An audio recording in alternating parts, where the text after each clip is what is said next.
आप देख रहे हैं इंडिया टाउन न्यूज, भारत की बात। नमस्कार, स्वागत है आपका हमारे खास बुलेटिन खबरें राजनांदगांव में और मैं हूं आपके साथ निशा। चलिए बुलेटिन की शुरुआत करते हैं, पर उससे पहले एक नजर आज की हेडलाइंस पर। इलाज के बाद क्षेत्र में लौटे रमन सिंह, जनता का प्यार ही ताकत। विधानसभा अध्यक्ष राजनांदगांव में विकास कार्यों का ऐलान, सुशासन तिहार में शामिल होंगे रमन सिंह।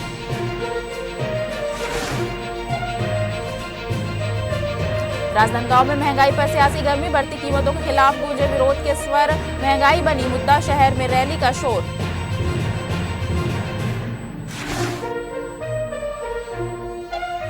गंदे नाले से जनजीवन बेहाल, बदबू और जलभराव से लोग परेशान, घरों के अंदर भी राहत नहीं।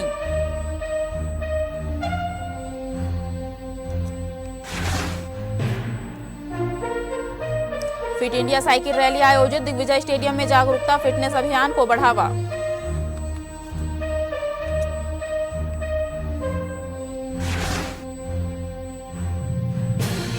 कलेक्टर का जिला अस्पताल में औचक दौरा, मरीजों से सीधे संवाद, व्यवस्थाओं की हुई समीक्षा।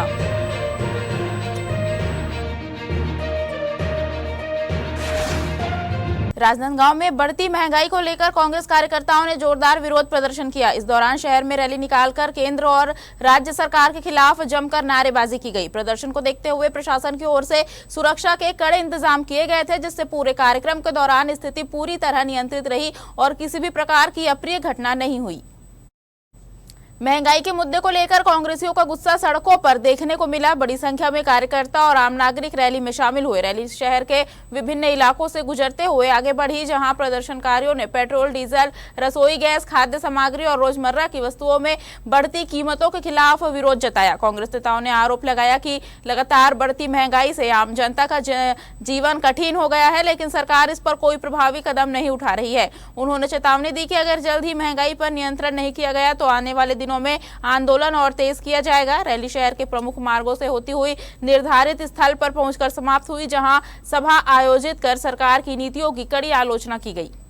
भारत देश और छत्तीसगढ़ प्रदेश में लगातार बढ़ते हुए महंगाई को लेकर के आम जनता जहां पर त्रस्त है, वहीं आज छत्तीसगढ़ प्रदेश के संस्कार धानी कहे जाने वाले राजनांदगांव में कांग्रेसियों ने एक बड़ा प्रदर्शन, एक बड़ा मोर्चा खोला है। आपको बता दें कि देश भर में जिस प्रकार से महंगाई बढ़ रही है, उसके विरोध में लगातार कांग्रेसी जो है वो प्रदर्शन कर रहे हैं। खास तौर पर बड़ी बातें ये आ जाती है कि जिस वक्त लोगों को अपने घर का आशियाना बनाना पड़ता है, उस वक्त महंगाई इतनी तेज हो जाती है कि संभाले नहीं संभलती है। लोगों से भी बात करने की कोशिश करेंगे। जिला अध्यक्ष जितेंद्र मुदलियार जी अभी हमारे साथ में मौजूद है। मुदलियार जी, लगातार महंगाई बढ़ते जा रही है देश समेत पूरे प्रदेश भर में। देखिए, नरेंद्र मोदी जी महंगाई को कंट्रोल करने में असफल हैं। पूरे देश में अब उन्हें महंगाई मैन से के नाम से जाना जाएगा। इतिहास में गैस के दाम कभी इतने ज़्यादा नहीं बढ़ाए गए जितने अभी बढ़ाए गए हैं। गैस की सब्सिडी नरेंद्र मोदी ने ख़त्म करी, उज्ज्वला के नाम पर लोगों को सिलेंडर दिया। आज महिलाएं सिलेंडर भराने में असफल हैं। निरंतर गैस के दाम को बढ़ाए जा रहे हैं। कमर्शियल सिलेंडरों के जो दाम बढ़े हैं, उससे सीधे तौर पर लोगों की जेब में डाका डालने का काम नरेंद्र मोदी ने किया है। चाय दुकान, नाश्ते की दुकान, होटल, रेस्टोरेंट, ढाबा, सब जगह जब महंगे सिलेंडर जाएंगे तो निश्चित तौर पर उनके दाम, खाद्य सामग्री के दाम बढ़ेंगे और उससे सीधा असर आम आदमी की जेब में होगा। वैसे ही महंगाई पर सरकार का नियंत्रण नहीं है। कुछ प्रदेश में देखा जा रहा है, चुनावी माहौल चल रहा है, वहां पर अनेकों प्रकार की घोषणाएं किए जा रहे हैं। गैस तो झांकी है, अभी पेट्रोल डीजल बाकी है। आने वाले दिनों में अभी आप देखेंगे 10 से 15 रुपए पेट्रोल डीजल के दाम बढ़ने की संभावना है। और जिस तरह से भारतीय जनता पार्टी की सरकार जनता की आंख में धूल झोंक रही है, इससे जनता अवगत हो चुकी है और आने वाले दिनों में इनको जनता सबक सिखाएगी। 2026-27 के बजट में प्रदेश के वित्त मंत्री ओपी चौधरी के द्वारा एक घोषणा की गई थी, जिसमें जमीन की अगर मालिकाना हक किसी महिला का होता है तो उन्हें रजिस्ट्री पर 50% की छूट दी जाएगी, मगर ये घोषणा आज तक लागू नहीं हुई है और इसमें कोई निर्देश पंजीयन कार्यालय को नहीं मिला है और उसी को लेकर लोगों में बहुत ज्यादा नाराजगी है। इनकी कथनी और करनी पर जनता विश्वास नहीं कर पा रही। लगातार देखा जा रहा है कि अफीम की खेती भी बढ़ी, शराब के भी अवैध शराब के कई सारे मामले आ रहे हैं, जिस प्रकार से भ्रष्टाचार की चरम सीमा भारतीय जनता पार्टी ने पार कर दी है। इनके मंत्रियों के संरक्षण में इनके नेताओं के द्वारा अवैध शराब का धंधा किया जा रहा है और इसको लेकर हम लोग निरंतर विरोध कर रहे हैं। छत्तीसगढ़ में कुंभकर्णी नींद में भाजपा की सरकार सो रही है। आने वाले चुनाव में इनको जनता सबक सिखाएगी। छत्तीसगढ़ में कुछ समय का वक्त बचा हुआ है, फिर चुनावी माहौल शुरू हो जाएगा। क्या लगता है आम जनता में कितना फर्क पड़ेगा? बहुत ज्यादा आक्रोश है लोगों में, इसका असर सीधा चुनाव में दिखेगा। देखना तो ये होगा कि अब कांग्रेस और आम जनता के प्रदर्शन के बाद किस तरीके के मोर्चाएं खोले जाते हैं। अभी फिलहाल में तमाम तरीके के मोर्चाएं तो खोले गए हैं, शहर में रैलियां निकाली गई है और लोगों को बताया गया है कि लगातार देश और प्रदेश भर में महंगाई बढ़ते जा रही है, जिसको लेकर के आज राजनांदगांव शहर में एक भव्य रैली का आह्वान किया गया था और रैली निकाली गई है। सीधा बात की है, इसी विषय को लेकर के आज इंडिया टाउन न्यूज लाइव खबरें आप तक के पहुंचा है। देश प्रदेश की अन्य खबरों को लेकर के देखते रहिए इंडिया टाउन न्यूज भारत की बात। इस खबर पर फिलहाल इतना ही, मुझे दीजिए इजाजत, नमस्कार। देखिए, कल प्रदेश कांग्रेस कमेटी का निर्देश हुआ जिसमें जिला कांग्रेस ग्रामीण और शहर संयुक्त रूप से इस आयोजन को करना है करके, तो हम लोग सब यहाँ राजनांदगांव पहुँचे हुए। निश्चित तौर पे जब से ये राज्यों के चुनाव हुए हैं उसके बाद फिर महंगाई की दर बढ़ रहा है। ये तो पहले भी हो सकता था, लेकिन चुनाव को देखते हुए लोग चुनाव के बाद इन लोग दर को बढ़ाए हैं। अभी तो पेट्रोल, इसका गैस का दाम बढ़ा है, आने वाले समय में पेट्रोल और डीजल के भी दाम बढ़ेंगे, जिससे आम जनता के ऊपर इसका भार पड़ने वाला है। आपने देखा होगा, जैसे ही चुनाव खत्म हुआ, मोदी सरकार ने कमर्शियल सिलेंडर के दाम 995 रुपए बढ़ा दिए। 2014 से पहले जब कांग्रेस मनमोहन सिंह की सरकार थी, भाजपा वाले कहते थे महंगाई डायन है, और पिछले 11 साल से जब से मोदी की सरकार आई है, महंगाई डायन से बनकर डायनासोर हो गई है। देश का बुरा हाल है महंगाई के नाम से। जिस प्रकार से कमर्शियल सिलेंडर के दाम अभी बढ़े हैं और प्रदेश में कीटनाशक के दाम, खाद बीज के दाम लगातार बढ़ रहे हैं। कल 4 मई है, जैसे ही चुनाव के नतीजे आएंगे, पेट्रोल डीजल के दाम ये लोग बढ़ा देंगे। महंगाई इतनी ज्यादा बढ़ गई है कि सामान्य आदमी तो सोचने पे मजबूर हो रहा है कि वो क्या करे। गैस के दाम इतने अधिक बढ़ गए हैं, कभी सोचे नहीं थे कि कमर्शियल सिलेंडर 3000 से भी ऊपर चले जाएगा। ऐसे में कई सारे होटलें बंद हो गई है, कई सारे रोजगार बंद हो गए हैं, लोग बेरोजगार हो गए हैं। उनका घर परिवार सोचने को मजबूर हो गया कि वो अपने बच्चों को क्या खिलाए, अपने परिवार को कैसे पाले।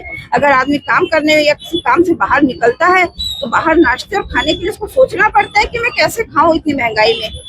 जब गैस सिलेंडर के दाम बढ़ गए, पेट्रोल डीजल के दाम बढ़ गए, उससे हर सामान का दाम बढ़ गया है। महंगाई चरम सीमा पर पहुंच गई है। और नरेंद्र मोदी जी से मैं बोलना चाहूंगी कि वो हिंदुस्तान में रहते हैं, कम से कम अपने बच्चों को, उनकी जनता को, जिसने उन्हें वोट देकर जिताया है, वहां तक पहुंचाया है, उनका ख्याल करे। खैरागढ़ छुईखदान गंडई जिले के वनांचल ग्राम सरोधी में मुख्यमंत्री विष्णुदेव साय का औचक दौरा। सुशासन तिहार के तहत सीएम सीधे ग्रामीण के बीच पहुंचे और जमीनी हकीकत जानने के लिए पेड़ के नीचे जनचौपाल लगाकर लोगों से सीधा संवाद किया। इस दौरान उन्होंने योजनाओं का फीडबैक लिया और मौके पर ही कई अहम घोषणाएं की।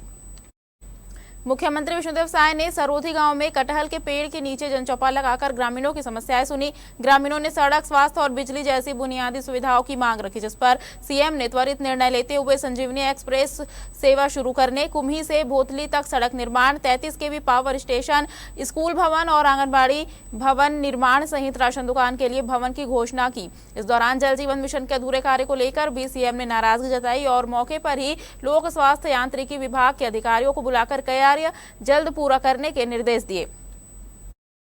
भारत सरकार के खेल एवं युवा कल्याण विभाग की ओर से स्वास्थ्य और फिटनेस के प्रति जागरूकता फैलाने के लिए दिग्विजय स्टेडियम में साइकिल रैली का आयोजन किया गया। इस कार्यक्रम की अध्यक्षता भारतीय किसान संघ के प्रदेश अध्यक्ष माधव सिंह ठाकुर ने की। कार्यक्रम अन्नदाता अभियान के अंतर्गत आयोजित हुआ, जिसमें कई संस्थानों, प्रशिक्षण केंद्रों और किसान संघ के प्रतिनिधियों ने हिस्सा लिया। इस मौके पर माधव सिंह ठाकुर ने कहा कि स्वस्थ रहने के लिए नियमित रूप से साइकिल चलाना बहुत जरूरी है। उन्होंने बताया कि fit India Sunday on cycle कार्यक्रम भारत सरकार की एक अच्छी पहल है, जो लोगों को फिट और स्वस्थ रहने के लिए प्रेरित करती है। वहीं कार्यक्रम में खेल कोच और अन्य प्रतिभागियों ने बताया कि पूरे देश में हर रविवार इस तरह की साइकिल रैली का आयोजन किया जाता है, ताकि लोग स्वास्थ्य के प्रति जागरूक हो और फिट जीवन शैली अपनाएं। राजनांदगांव के बसंतपुर थाना पुलिस ने अवैध मादक पदार्थों के खिलाफ बड़ी कार्रवाई करते हुए एक गांजा तस्कर को गिरफ्तार किया है। आरोपी के कब्जे से 1 किलो 100 ग्राम गांजा बरामद किया गया है, जिसकी अनुमानित कीमत करीब 11,000 रुपए बताई जा रही है। पुलिस ने आरोपी को गिरफ्तार कर न्यायिक रिमांड पर जेल भेज दिया है। यह कार्रवाई पुलिस अधीक्षक अंकिता शर्मा के निर्देशन और वरिष्ठ अधिकारियों के मार्गदर्शन में की गई। थाना बसंतपुर पुलिस को मुखबिर से सूचना मिली कि एक युवक शीतला मंदिर रोड नेहरू पार्क के सामने गांजा बेचने के लिए ग्राहक तलाश रहा है। सूचना मिलते ही पुलिस टीम ने मौके पर पहुंचकर घेराबंदी की और आरोपी को पकड़ लिया। तलाशी के दौरान उसके पास से 1 किलोग्राम गांजा बरामद किया गया। गिरफ्तार आरोपी की पहचान महावीर यादव उर्फ टोबू यादव उम्र 27 वर्ष निवासी जमात पारा के रूप में हुई है। आरोपी के खिलाफ पहले भी मारपीट, आर्म्स एक्ट और एनडीपीएस एक्ट के कई मामले दर्ज है। पुलिस ने आरोपी के खिलाफ एनडीपीएस एक्ट की धारा 20 के तहत मामला दर्ज कर उसे न्यायालय में पेश किया, जहां से उसे जेल भेज दिया गया है। डोंगरगढ़ में बुद्ध पूर्णिमा के अवसर पर आयोजित कार्यक्रम में उप मुख्यमंत्री अरुण साव ने शहर को 5 करोड़ 20 लाख रुपए की विकास सौगात दी। मां बमलेश्वरी क्षीरपानी परिसर में आयोजित भूमि पूजन कार्यक्रम में शामिल होकर उन्होंने विभिन्न विकास कार्यों का शुभारंभ किया और नगर पालिका परिषद के लिए अतिरिक्त 2 करोड़ रुपए स्वीकृत करने की घोषणा की। कार्यक्रम की शुरुआत गौतम बुद्ध और बाबा साहेब डॉक्टर भीमराव अंबेडकर की प्रतिमा पर माल्यार्पण और दीप प्रज्वलन से हुई। इस दौरान उप मुख्यमंत्री ने इंटेकवेल पंप हाउस, कचरा प्रबंधन संयंत्र सहित कई निर्माण कार्यों का भूमि पूजन किया। उप मुख्यमंत्री अरुण साव ने कहा कि भगवान गौतम बुद्ध के विचार और संदेश आज भी समाज के लिए प्रासंगिक है और उनके बताए मार्ग पर चलकर देश आगे बढ़ रहा है। उन्होंने महिलाओं की भागीदारी को विकास के लिए आवश्यक बताते हुए सरकार की विभिन्न योजनाओं का उल्लेख किया। इस अवसर पर सांसद संतोष पांडे ने भी डोंगरगढ़ में चल रहे विकास कार्यों की जानकारी दी। कार्यक्रम में जनप्रतिनिधि, अधिकारी और बड़ी संख्या में श्रद्धालु उपस्थित रहे। वक्त हो चुका है छोटे से ब्रेक का। बने रहिए इंडिया टाउन न्यूज के साथ। कभी कभी चेहरे का छुपा दर्द दुनिया नहीं देख पाती है।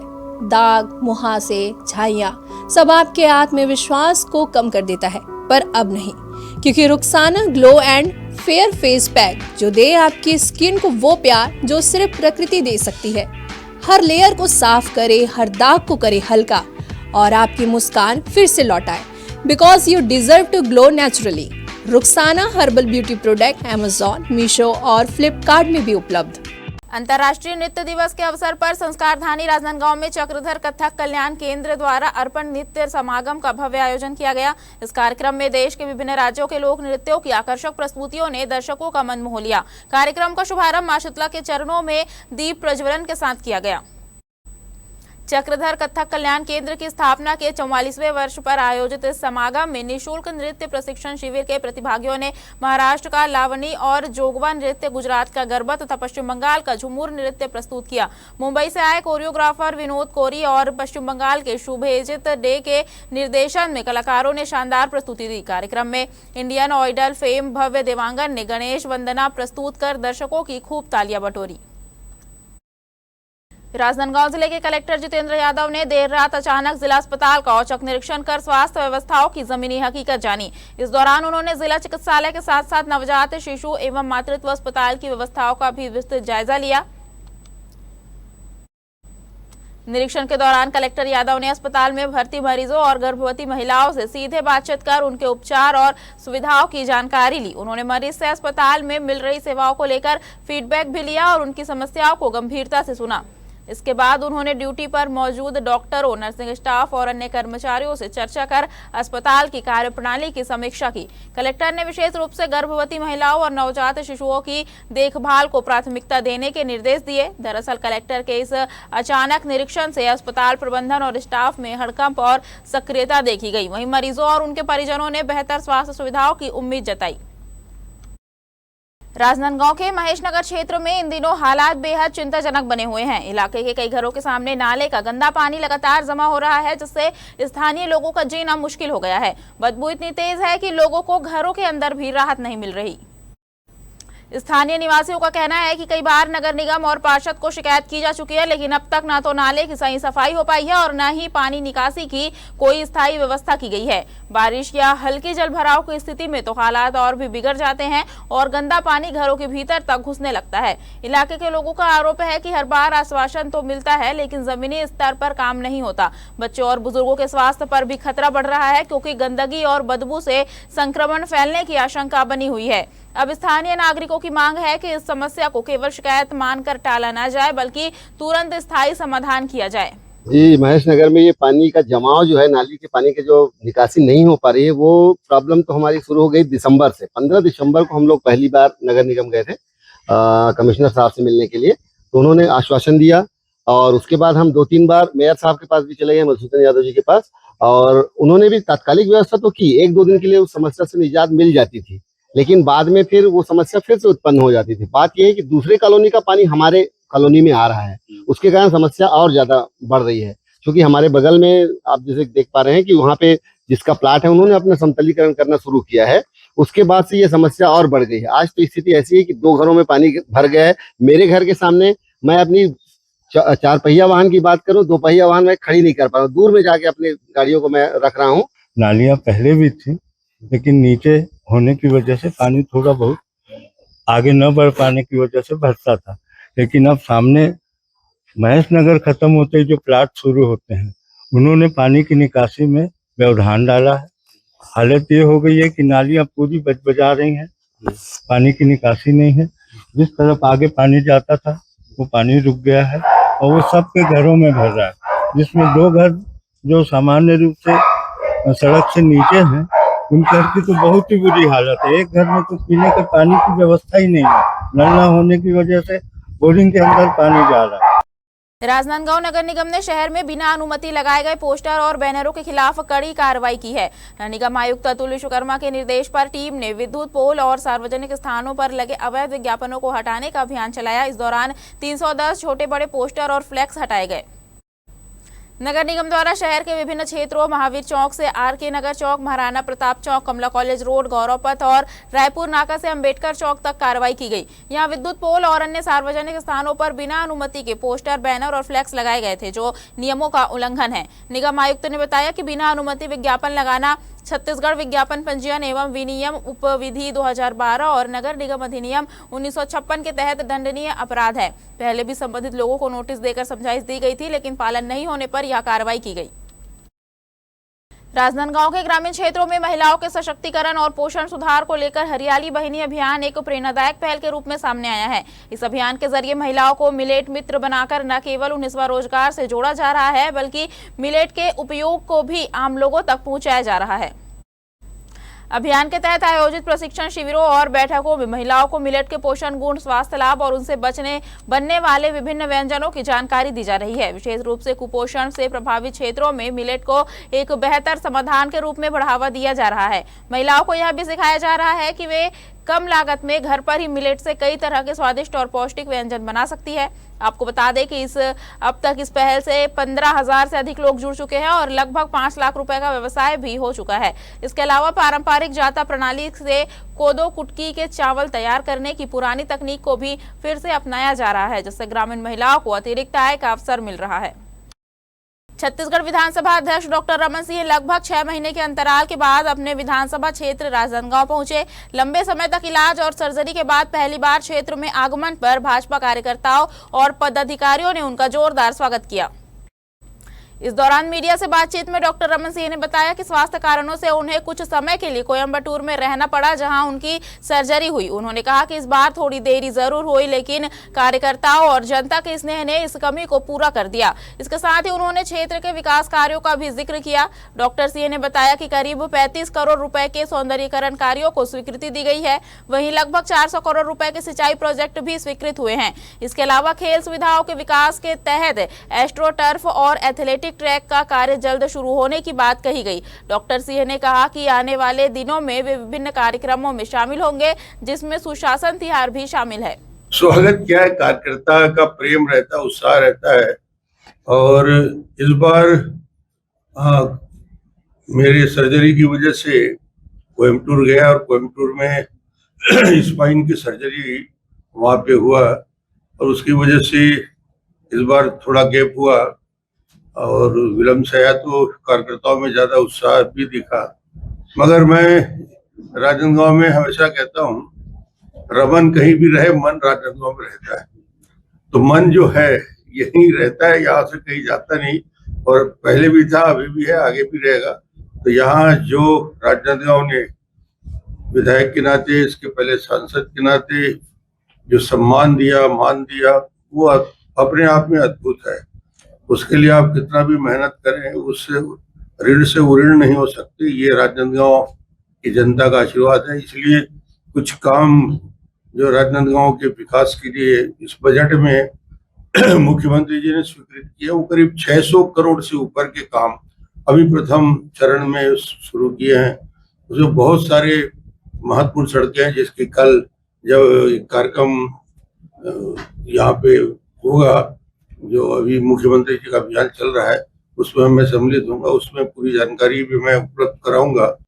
हमारे खास बुलेटिन खबरें राजनांदगांव में फिलहाल इतना ही। अब मुझे दीजिए इजाजत और आप देखते रहिए इंडिया टाउन न्यूज भारत की बात। नमस्कार। आप देख रहे हैं इंडिया टाउन न्यूज भारत की बात।